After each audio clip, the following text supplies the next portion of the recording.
of experience in the education field, 36 years, but admissions, which is my passion, I've been pursuing for the last 26 years. I'm also a history teacher. I was HOD in TPS Arkipura, where we implemented a lot of efforts in building up the admission scenario, and we became number one in India and in the world. Like we used to have representatives coming from all over the topmost universities, the Ivy, Stanford, etc. And they used to get so amazed that look at your admissions. Like we used to get 24 into the Ivies every year, 3 into Stanford, Caltech, the tough ones.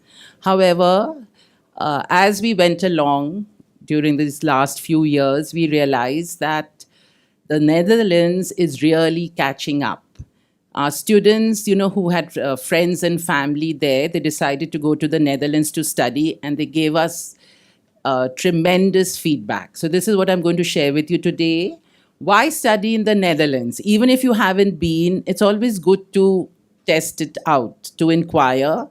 Because as I was telling the children standing here, before you say no to any country, you must know why you're saying no. The traffic is primarily to the US, but other countries in Europe and in Asia, they're also catching up in a big way, and especially the Netherlands. So mine is the Indian perspective, that is this side of the fence. Why do children want to study in the Netherlands, and why is the enrollment increasing? The topmost, when we talk to parents as counselors, they want very good quality education. They tell us we're only going to send our students to the best universities. And believe me, Netherlands does have some of the topmost universities if you compare them with the other institutions in the world. So very high quality education. Affordable tuition and living costs. When we check it out with other countries, Netherlands is very, very affordable. And, in India, especially in the public sector, private sector, there's not enough money to educate the children in the top-notch universities, especially in the US. Some of the universities are going on to 85,000 US dollars a year, something, or the Ivies are going on into the 67, 68,000 bracket. It's very, very difficult for Indian parents, even if they've saved some money for their children's education. So Netherlands is a remarkable choice. You get quality with quantity. You get value for money. It is cost effective. Next is another very big plus factor. You see, we are sending kids to Europe. We're sending them to France, Germany, Austria, Belgium. We're sending them to Poland, Bulgaria. Language has always been a big, big issue. For Germany, if they want scholarships, they want to study free, they have to study 1 year of technical German, and they have to pay for it. In Netherlands, everybody, I would say 90% of the people are brilliant in English. So an Indian child who's going to go and study there, there's such a change in culture, change in destination, change in methodology, people, environment. If somebody can communicate with you in English, it's such a plus point. You're not, struggling with the language issue also. The Dutch are very fluent in English, as you'll see with our co-presenters, extremely comfortable in English. So you don't have to worry. You may learn a few words in Dutch to just pass by. But otherwise, English is not an issue. Most of the programs, especially master's and PhD programs, are conducted in English. And at the undergrad, I think over 85% of the programs are conducted in English. So this is a big plus factor. Now we come to the methodology. This is another very good factor in Netherlands, which is very, very unique. The teaching style is interactive and student-centered. You may think that it's everywhere. It's not. In the UK, in Hong Kong, in Singapore, Japan, and of course in India, we have the lecture system. The teacher will come in, give you a lecture, tell you what to do, when to do, how to do, from where, and then leave the class. This is unfortunately, this is our style in India also. Similarly, in the other countries of Asia, they follow this very rigid, outdated style. But in the Netherlands, it's very interactive, as you can see from the picture. There is no barrier, there is no hierarchy over there. The children are very comfortable with their professors because they're so approachable. They're so comfortable with the students and vice versa. So it's an interactive and student-centered style, methodology of teaching. And even after the school hours, after the academic schedule, it continues. The faculty, the professors, and the students have a very informal communication system. So this makes the student, especially an Indian student who's so protected, going out for the first time, not very comfortable, makes him a little more at ease at home. Again, teaching style is focused on teamwork. In India, you know how the students are, each one for his own, they don't share, they don't collaborate, there's so much of stiff competition. Here it's different. When you're working together in a team, you're learning from the peer group, you're learning from a child from another destination, another country, you're learning much more. Your growth, your development, your learning and style, everything, your knowledge base, everything grows much more because you're in a group. You're not independent, you're not fending for yourself, you're always interacting, you're always sharing your ideas. It makes you an independent learner. So I think this is a big plus point, especially in today's world where you're seeing and you're getting exposed to different ideas, concepts, and you become an independent learner. You know, your thoughts matter, you share your ideas. Coming back to the English, in your social life, in the marketplace, in the government offices, English is the lingua franca. It's said that the Dutch are bilingual wizards. Most of them are so proficient in English, so you don't have to worry about the language barrier. I remember, some of the children used to get so uncomfortable when we were sending kids to France, especially for engineering. They start the instruction in English first year. Second year, it's semi-English and French, 50-50. And third and fourth year, they refuse to talk in English. So this was very uncomfortable. It impacts your performance. Here, that's not the case. Wherever you go, whether it's in class, out of class, it is English medium. Instruction is in English. For the master's and PhD programs, the language of instruction is also English, so you don't have to worry on that aspect.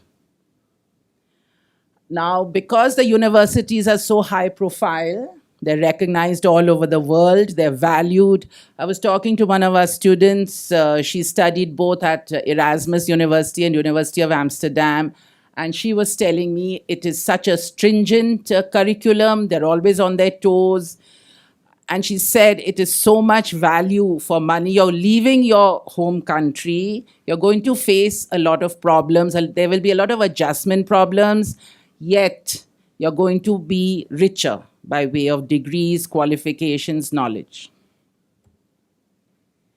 It's an internationalized community, students from over 60 countries, maybe more nowadays because Netherlands is really picking up. It's become extremely popular, especially for parents who are looking for, less expensive destinations.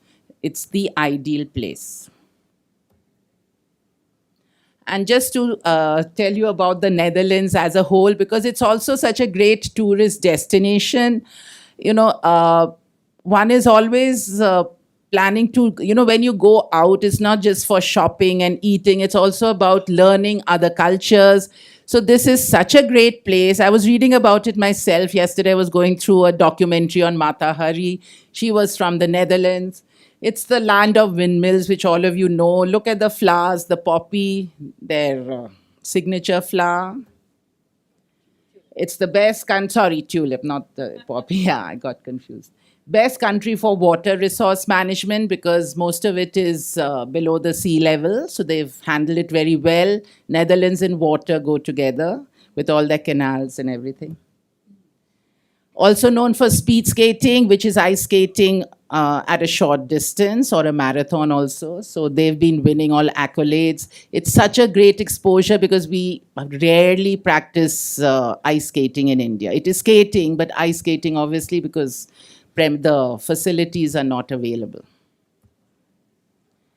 And of course, the land of Rembrandt, Van Gogh, and a lot of other people who had Dutch ancestry. I was reading about Sean Connery, I was reading about Clint Eastwood, Audrey Hepburn. They all had connections with the Netherlands. Very interesting. You see how the cultural influence seeps through? And finally, I just hope it helped you from the Indian side, from the other side, from this side of the fence. This is a holistic impression about the Netherlands, which the kids share with me when they come back. They always, I've been meeting kids from the Netherlands when they come here for their holiday break. And I just can't tell you how happy they've all been. So thank you so much. We'll answer your questions later. Over to Trika. It's so fun when I hear someone else doing my talk, basically. That's so nice. That's exactly right at a high level. This is why students not just from India, but from all over the place are really thinking like, oh wait, the Netherlands. And this is why. So hopefully that's what you have seen. Sure. How many of you guys have been to the Netherlands? Can you raise your hands? Nice. The rest of you are welcome. We're waffles. Pardon? Also welcome again. Also welcome again. And how many of you have sent a student to the Netherlands, to an institution in the Netherlands? What? Okay. And what?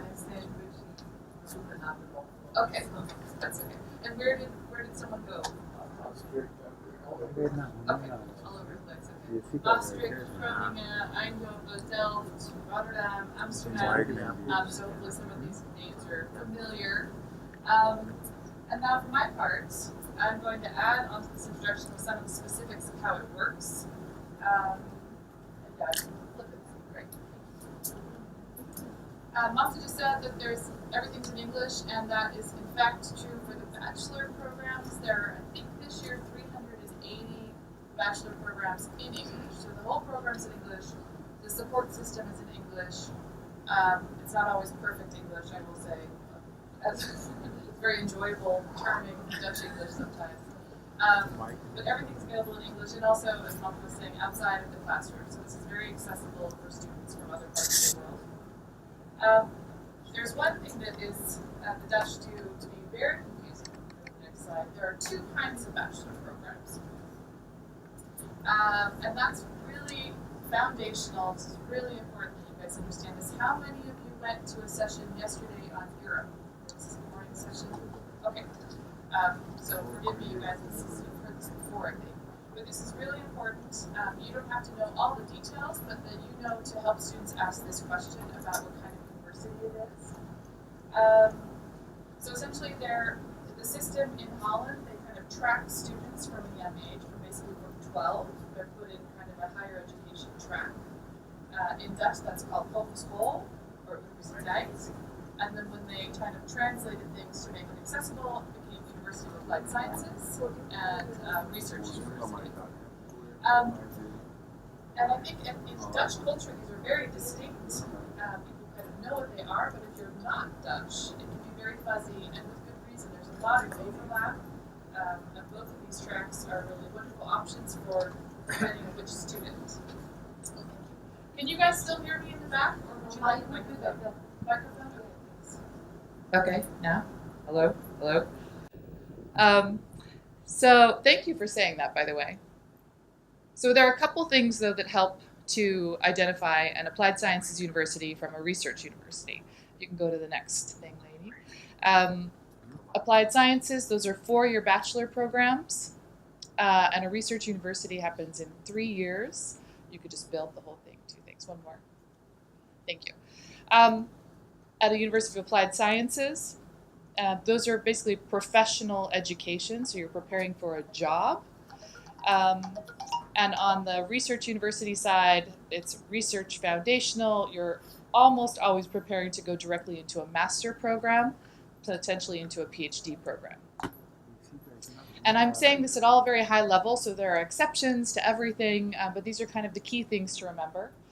I'm coming from a research university. Karan is from an applied sciences university, so hopefully if you guys have specific questions, between the two of us, we could maybe figure out how to answer you. And then a final thing is that kind of separates the two.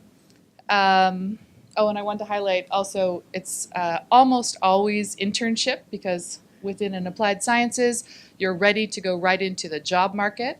So having on-the-job training is part of that experience. That happens also in a research university, but not as consistently and thoroughly as at the applied sciences.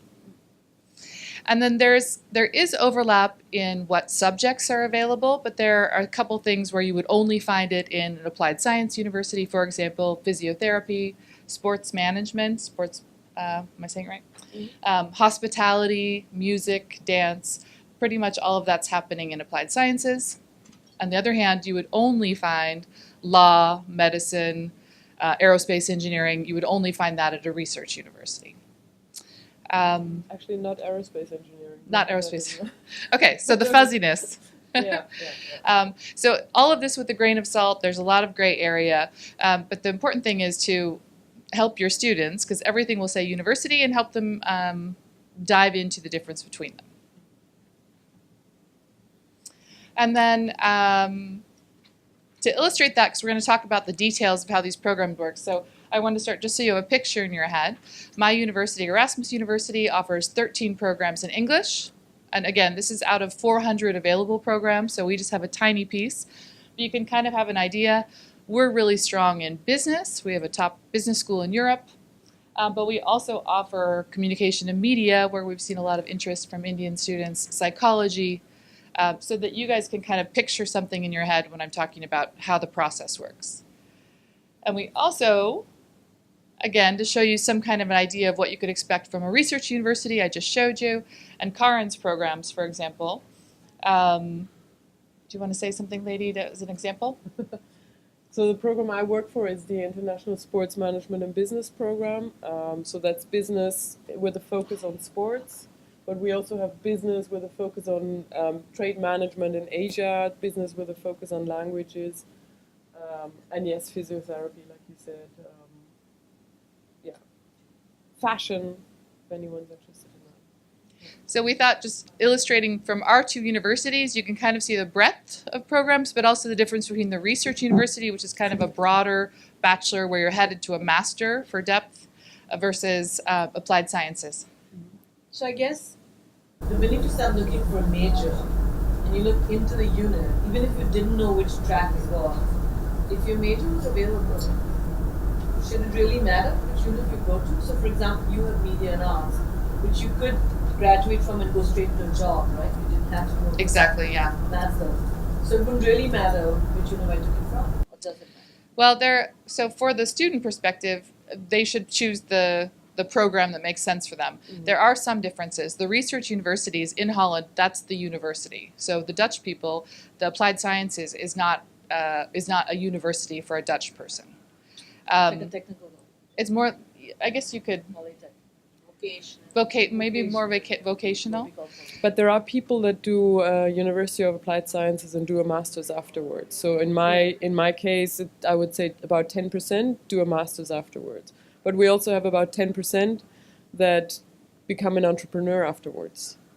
So, it's sort of, whereas I guess with your programs, 80% does a master afterwards. Yeah, I would say 90% of the students go right into a master. Yeah. So from the perspective of graduating, they could get a job from either kind of college? Hopefully, Or yes. does the government prevent you from working in the Netherlands if you're from No. applied sciences versus no, right? No. So you could get a job and you could get to a master's degree if you wanted from either. So there's no work permit is for 1 year. Yeah. In either case, right? So it Well, doesn't matter which unit, right? The work permit's 1 year, whichever degree you get out of it. Yeah. And you get a bachelor degree in both cases. Exactly. So from a Okay, but I perspective, will say you get a bachelor degree in both cases. The bachelor degree from the university, the research university, allows you access to a master degree from the university. If you do the whole school, the applied sciences, there's a little more work involved to go Yeah. into the university So level. there are. It's a bit Yeah. more. You have to fill in that gap. Perhaps. Yeah. How do you fill the gap? Well, in some cases, it becomes really technical here, but in some cases you can do a minor that prepares you for doing a master afterwards.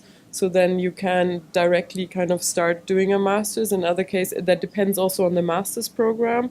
We have connections, we have partnerships with certain universities, like a university in Melbourne where they can do the master's straight afterwards. Others might have more, more.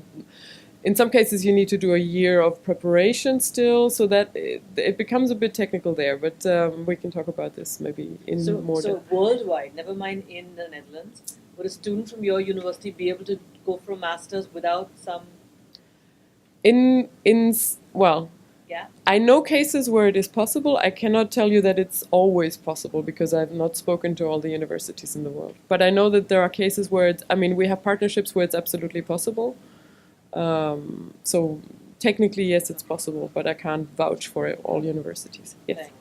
Thanks. On your first slide, you showed all those students, I think, from India who are going to master's programs and PhD programs, graduate programs in the Netherlands. Where are those students coming from? Are they coming from Indian universities or from Dutch universities or from all around the world? Do you have any data about that? We have at the bachelor level, they come from India. At the master level, we see a lot of people coming from England or the UK. And I think that's what we see happen is people go there, and then once they're in Europe, they're like, oh wait, I can do this other great thing for a lot less money that's equally good. But they need to be over there to have that confidence and hear about it. Yeah. How good are you with your transfers? Pardon? How good are you with your transfers? With transfers. The transfer candidates. From the research university, you earn a Bachelor of Arts or a Bachelor of Science, and you can go to any university anywhere in the world to pursue your studies from there on.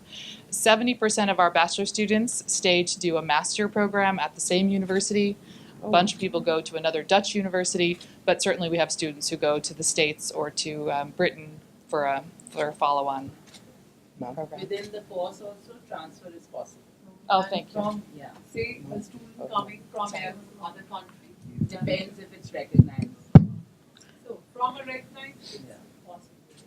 Yeah, some programs will not allow that. Yeah, and the Dutch system. These are 3-year. In my case, the research university 3-year programs. So each course is very carefully selected. So it can be difficult to transfer. Certainly, sometimes it's possible, but they have chosen all those credits for reasons. They also want the students to complete those. If they fulfill all those credits, that's possible then? I mean, It could be. Meeting And all the conditions, then it's possible. I'm not in the admissions team, so I don't want to tell you something that's not true. But I'm happy to give you a card, and we can get a specific answer. But I see, yeah. Okay, so you said University of Applied Sciences 4-year program and research is 3 years. Yes. And yet you cannot do masters after 4 years. Well, the thing is that that's something that was also on the slide, and Trika shortly mentioned it.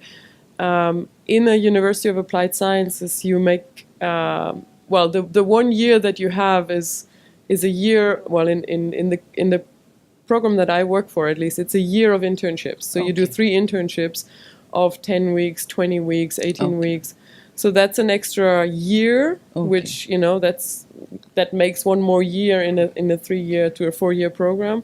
But it's also, that's the preparation for your job. So ideally you do your final internship, your graduation internship in the company you want to work for. Okay. They've sort of test-driven you for 6 months, they cannot say no to you anymore. So is it 3 + 1 or 2 + 1 + 1? So usually sometimes in UK you have 2 + 1 + 1. No, it's 4 years. No, There's no plus ones. That's no, just no, 4 years. No, what I meant is 3 years of study and then 1 year of internship. No. It's built into the program. Built into the program. So you have one internship in the 2nd year, you have one in the 3rd year, something like And masters in Netherlands is how many years? They're almost Depends. always 1 year. There are a couple exceptions. There are research masters that would be 2 years, or in a specific program like medicine, it might be longer, but in general, they are 1 year. So from a research university, and this is one of the things that's wonderful about the Netherlands, the student finishes their master in 4 years, 3 years of bachelor, 1 year of master. And like I said, that's just normal. That's what everyone is doing. So your student would come back in 4 years having completed their second degree. And I'm going to keep going. And I think this is, and you can see from our answers too, that this is really confusing, and we don't appreciate that the Dutch government did this to us. It's very excluded. And we know that for you, you just want to know what to tell your kids, right? You just want to know, how can I get them going the right direction? And also 2 things, like research, academic, that is at a research university. And there's all sorts of overlap that's happening also. All the research universities in the Netherlands, there are 13, maybe 14 of them. Those are all in the global research rankings in the top 100, top 200, and that's because it's very foundational research happening in all of those programs. So that's another distinction that might help you explain things to students. Whereas They write that it's research university or University of Applied Sciences? they will say so, exactly. So in the name of Karen's program, it says University of Applied Sciences, and mine just says university. And the other thing, so you can also think in Dutch it's a hogeschool, and in versus a university. So it's for the Dutch it makes perfect sense. Yeah, and that's maybe one of the things that you find Erasmus University, because it's one of the highest ranking universities in Europe, actually, or even in the world, I don't know. But it's number 1 in the world, you guys. Yeah, at least, with a star. In the research rankings, you can find Erasmus University. You will not find my university, because we're not focused on research. That's something that we do because it's a university, but it's not the focus. The focus is to prepare people for the job and not for a career in research and then a job. That's maybe a big difference. Yeah. Okay. All right. Then I thought I would walk through. Now you kind of have a picture of what kinds of programs we're talking about. How does it work? And I'm focusing, our idea was to talk about the research university, so I'm going to focus on that, and then we have Karen to answer questions or highlighting things particularly different about the applied sciences process. But the number one thing to know is that the requirements for students to get into these programs varies not only by university, but by program within the university. So the number one thing you want to tell your students all the time is go to the website of the program you're interested in, read it, come back, and then read it again, because there's no one rule for something. If you could go forward. Having said that, I have kind of a couple things you could consider. I'm using Erasmus University as an example. All those 13 or 14 research universities I mentioned were all kind of in the same bucket, so you can imagine this would be similar for most: Maastricht, Groningen, Tilburg, etc. So what we're looking for to apply to one of our programs, you need Class 10 and Class 12 pass certificates. At application, we'll want to see the final grade 11 mark sheets. And then the offer is contingent on the ultimately getting your 12th certificate. We look for a minimum of 5 subjects. And as a rule, a 75% is kind of a bar for application.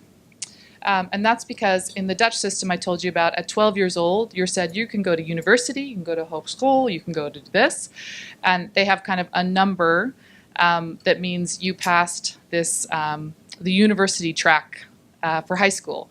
And they've decided that the 75% from national curriculum in India is equivalent to Dutch university entrance, if that makes any sense.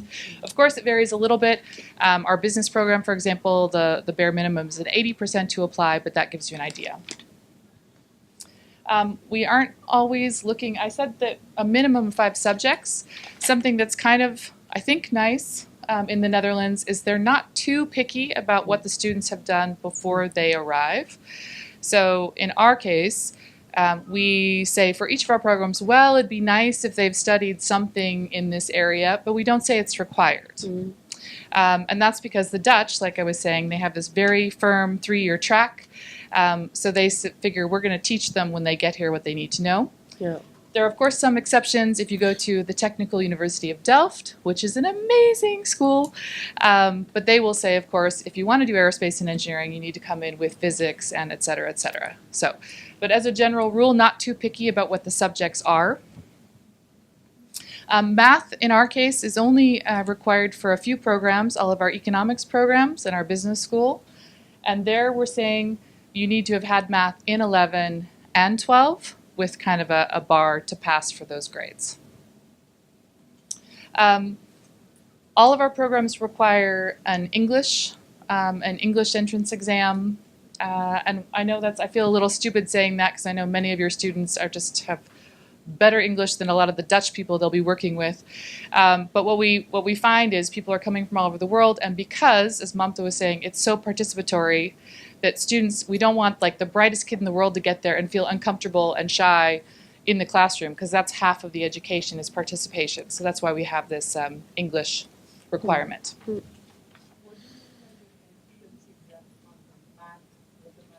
Oh, thank you. Yes. So we don't ask for students applying to our programs, even our top class economics and business programs, we don't ask them to take any standardized math tests. So we look at the curriculum. But then if they meet our entrance criteria and we think they're a candidate for the program, for our economics and business, we will invite them to take our own math test. And that's for the same reason. All of these programs have some kind of intense statistics work, and so they want to do a double check that everyone who gets in the program is set up for success. But that would be an invitation-only exam that we provide, and it's free of cost. Yeah. Yeah. We wouldn't have people taking it unless we think they're qualified for the program. It's kind of a second double check.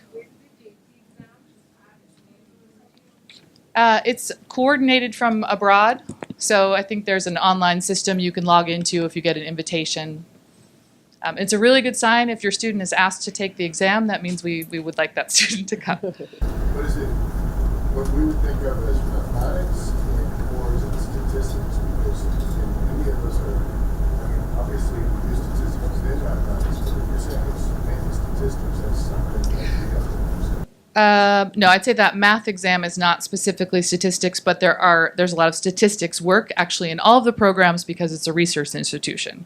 But the math exam for economics and business is not specifically statistics.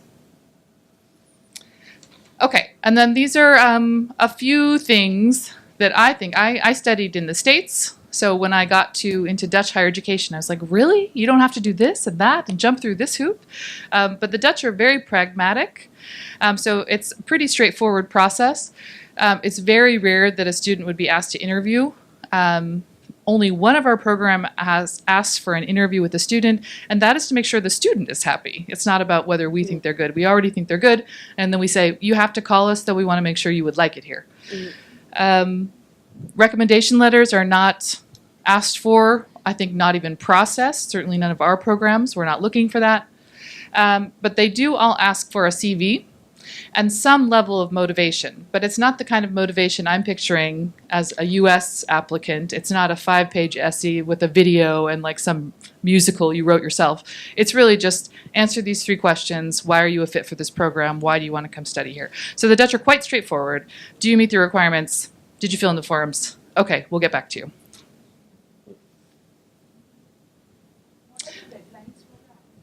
I've got that coming. Ooh, nice setup. Thank you. So this is something that's really important. Again, you don't have to remember all this, but know to ask about it. In the Dutch system, I just said they're pretty straightforward requirements. We're not asking for a 90% to apply to everything. So the Dutch have a system of open arms. Everybody's welcome into higher education. But then, as we said before, these are top-ranked universities. The academic level is high. So once you get there, you have to work really hard. So there's something that you'll want to watch for called binding study advice. And essentially that's a Dutch mandated program that says students in their first year of a bachelor are required to meet X% of their credits in their first year. I just talked about the Technical University in Delft. Those students have to earn 45 of their 60 required credits in year 1, so 3/4 of their credits have to pass. If they don't meet that bar, they're not invited back for a second year, and they're not invited back ever. Again, open arms, kind of like we try to give everyone a chance in the Netherlands. And then these are serious institutions where you have to work hard, so the students need to be aware of that. sometimes the admission requirements can be a little misleading even about the level of academics. Good that you have mentioned Indian national syllabus, but my question is, what about the students who follow IB or IG? Yeah, I have some information about that, so I'm coming right to it. In general, we look for 34 points for IB as kind of most of the programs are looking for that. But I have some tips on all those specifics coming up. I'm not sure. I'll have to check on it. But the binding study advice, the binding study advice, in our case at Erasmus University, we're kind of extreme, but we require that the students earn all 60 credits of their 6-year credits in year 1. So you can imagine the students come in, there's a lot going on, they really need to focus to make sure they pass all their classes or they're not invited back. I'm making it very dramatic, but of course there are a lot of support systems to help the students do that. There are mentors, they get kind of check-ins to see how they're doing. We want them to succeed, but I wanted to make sure that it's clear these are tough institutions. Do you have numbers on how many repeated out of year 1? Oh my gosh, we do and I do not. I want to say in Delft, with that 45 bar in the program I mentioned, there's like a drop-off of 60% or something. But again, a lot of people think like, I want to be an aerospace engineer, and once they get into the program and realize how tough it is, they don't want to do that. And my university, it's much less. It's much less. But we do have, I'd say, more like in a 10% range who don't come back. And I just made that up, so no one quote me. No one quote me. So if, let's say they get dropped out of their program, can they immediately look for admission at another? They can look for another program, yeah. In the same unit? I'm not sure if in the same university, but they are not invited back to that program. No, they can go to another program in the same university. Yeah. Yes. Yeah. Okay, so binding study advice. You don't need to know it all, but know to Google it if you need to. All right, let's go. So this is something I just talked about as my university is one example about requirements. And what we've done, because we know how confusing this is for all of you, we made kind of a cheat sheet. So all 13 of our programs, by program, what do we ask for? This is my copy. No, you can have one too. And we have this for IB, for A-levels, US system, and the Dutch national curricula. So it's a guideline. Again, everyone has to read the website, but hopefully this could give you an idea. And again, you can kind of use this as an idea for all the research universities. We're all a little bit in the same boat. And I have a pile here. Please take one afterwards. Not on the website. This is just for counselors, our special trick that we made for you guys. You can take one with you, and if not, just leave me your card and I'll make sure you get one digitally. No, you have 5. Oh, 5 things. Okay. All right. Staying on track. About the process. So that was kind of what we're looking for students. And then these are the basics of the process. Admissions generally open in October. As a rule, April for non-EU students is when we'd like the applications to be in, sometimes May.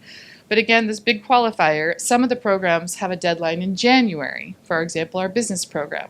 So please, please, please make sure your students are reading the websites carefully and don't miss an opportunity. One word that you'll probably hear is something called StudyLink. And that's essentially for any of these programs, at some point you will need to register, the student will need to register with the Dutch government to say, well, I want to get into your higher education system. This is a very lazy way to explain it, but you can kind of think of it as a Dutch UCAS. It is not, but it's some of the same idea. One question, like in UCAS we have 5 choices. Does this also have a cap on the number of universities you can apply? There is a cap, and I want to say it's 3 universities. Within that, there is. Supposing there are some which is outside the system. I think I'm sorry. Okay, supposing there are some which are outside the system where you can apply directly. So, supposing there is a cap of 3 via that. So I apply to 3, and can I apply outside of this to another Dutch university which is not part of this system? I'm going to ask Karin to confirm, but my gut reaction is you can't apply without being in this system. I think they're all in the system unless there might be You apply 5 through the UCAS, and then some universities have their own forms. You can apply to as many. There's no restriction. I think the universities that are registered with the government are probably all in the system, and there might be private universities. Yeah, okay, that's a good point. If there's a private university, they would be outside of the system. But you can't sign up, for example, to any of our programs at Erasmus University unless your name is in StudiLink Yeah. somewhere. Like you The can't same even with access us. the CIV systems. Yeah. It's the same with us. Yeah. Okay, yeah. There are sometimes you do it later, sometimes you do it earlier, but ultimately your students, if they're applying to a public institution, will have a password in StudiLink, for better or worse. But I guess what we're asking Yeah. is when you apply, you have to use StudiLink, and then is there a cap? Or can you finish applying and you've been admitted, then there's a cap of 3 years? I think how the process works, you, in general, you create a little account on StudiLink. 3 days later, you get some, password, and then the Dutch government knows you would like to apply to an institution. Then you go into a system, and then you do from drop-down menus which universities are your interest, and then you go to the website of the program, or actually you've done that already, and then you do whatever they say. So send us your passport, send us your blah, blah, blah, send us your CV in a different area, But you can't access So any the of cap that until... the cap applies absolutely. Yeah. I'm not sure. I'm not sure, but we can follow up. Okay. Listen to someone else besides me, but Let's say less than David. 10. David would know. They said 4. You guys trust David. He knows what he's talking about. 4. Okay. Let's keep going.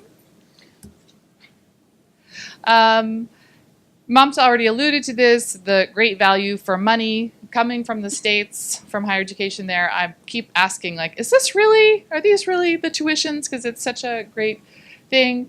Our programs, again, as an example, we have the 13 programs, and most of them are 6,300 euros per year for a 3-year bachelor. Our economics and business programs are 9,100 euros per year. And we have one exception, which is a university college, which is more expensive at 12,000, but that's a kind of a different story. But on average, your students should look at paying 7,500 euros per year for a 3-year bachelor. This is tuition, right? This is the tuition. And just as a rule of thumb, it depends. Amsterdam is more expensive than Rotterdam. Rotterdam is more expensive than Tilburg, but about 1,000 euros a month for living expenses, books, transportation, that kind of thing. So if you can kind of picture it, I was telling someone you could almost finish your bachelor for the same cost as doing 1 year at a private institution in the US and probably come out ahead. So that's the positive news. On the other hand, we're totally not known for scholarship. The Dutch system essentially for Dutch, for years and years, it's been almost free. The last few years it's been going up a little to 2,000 euros a year. But so for the Dutch, there wasn't a concept of scholarship because everybody could go. Now they're kind of catching on that we would like students to come from other places and that those students might need more support. So there are some things available. For example, at Erasmus University, we have a handful of scholarships reserved for Indian nationals, but those are part scholarships to kind of help along the way. So the message is it's very reasonable tuition, but it's not free. And your students shouldn't expect to find a full ride in the Netherlands. It exists, I'm sure it exists, but I wouldn't send someone here if that's what they're looking for as a first bar. There should be some funding, self-funding. Yeah. Okay, and I think these are the last tips we have about when you're sending kids off and parents are asking about the thing. There are a couple things to know. The Netherlands, there's it's not kind of a U.S. movie campus environment like you would picture or you guys have all visited. But it's not always the same as a lot of European models where the universities are just built into the city. So it's important that your students look at where is the university situated. In our case, we have a campus with a bike shop and restaurants and housing on campus. So we kind of have a mini campus that's in the city of Rotterdam, but it's contained. And there are a few universities that really have big sweeping campuses, but for the most part, it's kind of a mix and mixed in the city. So that's important for your student to know. Am I going to have kind of a safety hub, or am I going to be really on my own and have them look into that? And then housing. This is something that's really important for students and parents to be aware of. Holland is this tiny, tiny, tiny country, very tiny, but with a lot of people. So housing is always something to think about. For students coming from outside of the country without all the connections, it's something to really think about before you get there. I would say, on our case, we have, I think, 1,600 on-campus apartments. So in our case, but we have 4,000 international students. So not all international students can live on campus. That is certainly true for all of the institutions. Yeah. Not all of them even have on-campus housing. Most Dutch students live off campus. That's just normal for a Dutch person. It's not really even desirable to live on campus. So that's the culture. Yeah. The second thing about the culture is it's really a do-it-yourself. So our universities, I'm sure both of us, we are aware we want the students to come from abroad. We know it can be tricky. We offer all sorts of help, support. You should talk to this person. Here's a cool website, blah, blah, blah. But it's really up to the student to find their own house. So I can't emphasize that enough. It's not a turnkey, here's your dorm, have fun. It's get to work. You're kind of an adult now. Find somewhere to live, and we'll help you the best we can. So please, I'm not saying this to scare anyone. Of course, all of our students have a nice place to live, but it's something to think about early and be aware of that it's an independent culture in the Netherlands. Maybe just to tag on to this, I think it's a bit more difficult to find housing in Amsterdam than in Rotterdam. So we do help the first year students coming from abroad, but it's really something that if and it's, again, this is just from my university, but if the university helps, then you need to grab onto this as much as you can, because that's a gift from heaven. And then as of the second year, the same applies. And then we hope that students have sort of developed a certain network and that they can find their own housing. In general, I would say this is something that applies to living in the Netherlands in general. There's a lot of proactivity involved from the student side, and that's something that we expect pretty much from day one, and we help them develop this as much as possible. Yeah. Okay. And this was the second bit, the second objective. So I hope what we told you gave you stuff to think about, that you kind of know enough to be dangerous and start some conversations. But then if there's actual interest, if you have students with specific questions, there are a couple great resources. We can't expect you to know the names of all the research universities and all the applied sciences institutions. But if you go to, you guys have a resource in the country, NASO, the Netherlands Education Support Office, NASO India. Those are lovely people. They're in Bangalore. I believe I was there last year. But they organize events. For example, on the 1st, there's a Study in Holland event in Noida. I'll be there. But that kind of thing they're organizing, and they're also open to just helping you. That's what their job is, to be here. The next website, I put Study in Holland. All of you have an orange thing on your chair. That is the most important thing you can take with you. That goes to Study in Holland. And that's the best website ever. It's not about one institution. It's about the whole thing. My favorite tool there is you can do drop-down menus. So I want to program in English. I want to be in this subject. I want it to be research or applied sciences. And then it just tells you, well, these are the 5 institutions that have what you're looking for. So it's the perfect orientation tool. Also a lot of great information about scholarship, tuition, anything you want to know about Holland, windmills. A couple fun things just for you guys. There are people like Karin and I who are doing this all the time, and they've set up a Facebook group for counselors. So if anyone's interested, I can send you an invitation to join that group, and then you can throw out questions to all the institutions, to marketing and admissions people who would hopefully be able to help you with accurate answers. And then finally, our email addresses, Mamta and Karin and I, and we, of course, are happy to help get you pointed in the right direction or answer any specific questions. I have a handful of things up here, again, for one example, but we also know all of our friends from the other institutions because it's such a tiny country, so we can always help you find the right people at Maastricht or anywhere else. Yeah. Maybe the final thing? Oh, there's one more. The last important thing. These are Strobe waffles. So for those of you who joined later, there were 2 important things to learn. Hagelslag, which you all have a box of, hopefully, and Strobe waffles. And I have a little desk today at the session or in the fair, and I'll have Strobe waffles for anyone who comes up and says they were in this session. So do stop by. Just in terms of the curriculum structure at the university in the Netherlands, do they follow a specialization philosophy like in the UK or an American philosophy, which is liberal arts, broad, The question was whether the Dutch system has kind of the very specific structure, I think the UK, or the more broad as in America. And I will say, in general, it's a very structured. So if you study economics, you study economics for 3 years. So having said that, there is this really nice trend, which I wanted to talk about. We didn't have time. There's a session happening right now about liberal arts. And in the Netherlands, for the last 15 years, all of the research universities, except one, have developed kind of an honors program that is liberal arts. So is multidisciplinary, has the choice, much more of an American model. And that is within each of the research universities. There are a few liberal arts programs in applied sciences also, but mostly in the research. And it's kind of an honors, harder to get into, but really open and wonderful programs. But in general, the Dutch system is 3 years, get it done, do your master. And I want to say thank you to Mamta, who's been so welcoming to us, and to Karin for joining us at the last minute. So we're all here with questions, but thank you so much, you guys.